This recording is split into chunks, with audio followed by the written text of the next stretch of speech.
This segment is sponsored by Winston's Chimney Service. All right, well, it's time to talk about your chimney and some common performance issues because, well, there are solutions. And that's why I'm joined by Chuck Hall, CEO of Winston's Chimney, to kind of guide us through. First things first. It sounds pretty simple, pretty basic, but lighting the fireplace. Yep. Common mistakes people make.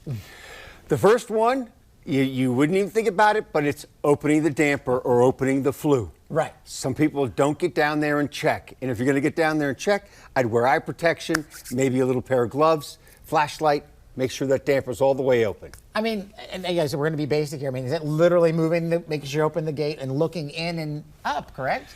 Absolutely. Some people have a little device on there that tells them open, closed, whatever. You never know what's happening, especially when you got kids in the house. Right.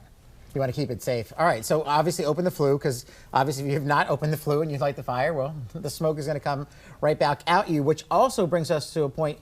People often ask if they have multiple fireplaces, how come sometimes when they light an upstairs fireplace, they can get smoke in their downstairs fireplace? How does that all work? Is it all interconnected? It's Chimney Physics 101. Okay. So the lowest part of the house is going to be the most negative pressure. Okay. And then you have this chimney, and then you have two flues coming out. Okay. And sometimes you can have communication between the flues, and that means that there's a problem. Okay. Usually we would see that when we're running a camera up inside. We'd see breaks in the flue. Sometimes if it's not problems like that, it's just the downstairs, most negative, it's just pulling air down and the smoke goes up and it gets pulled right downstairs. So if you're having that issue, then generally there most likely is an issue.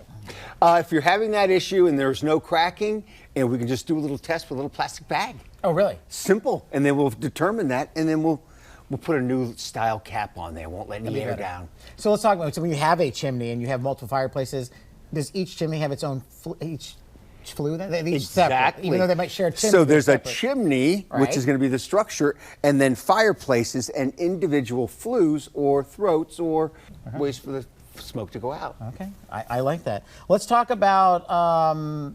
What about how to make a good fire? No, this is true. Okay. 'Cause first, we're lighting and opening the flue. Yeah, how to get that going? Is it kindling? Is it dryer lint? Is there some secret trick that you have?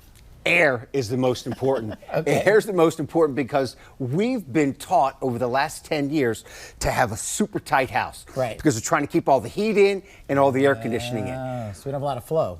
Yeah, exactly. There's not enough air exchanges. Okay. And I figured out that it is 8 air exchanges per day, or 1 every 3 hours. That's the average. Okay. So we need air coming in. So the best thing to do is to crack a window or a door in the same room that you have your fireplace in, and that lets in that extra air, which helps push it up the flue when you light your fire. Okay. Now, once the fire's going, can you shut said window, or do you need to? Yes. Okay. So you shut said window, and then if the smoke starts coming out, now you've got a problem. Okay. And now it's either outdoor air intake that we can put in, Okay. if it's on the outside wall of the house.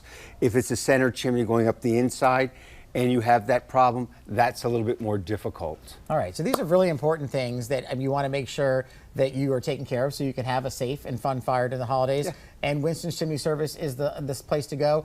Is there anything you recommend for starting the fire? I mean, we just talked about having that airflow, but is there anything as a professional, if you want to get your fire started, what would you start your fire with? We used to read a lot of newspapers. This is true. In the old days, because I'm old, and we'd always have old Washington Post from Sunday, and we would stick that underneath. Now we don't have as much of, paper around the house, so that's why I use the fire starters, the really small pieces of wood, and that's going to be whatever kind of wood you have, chopped up small. And you're good to go. Yeah. All right, Chuck, always call Winston Chimney Service. They've got decades of experience. They'll take care of you. You can have a safe and relaxing fire during the holiday season. Thanks so much, Chuck. Pleasure being here.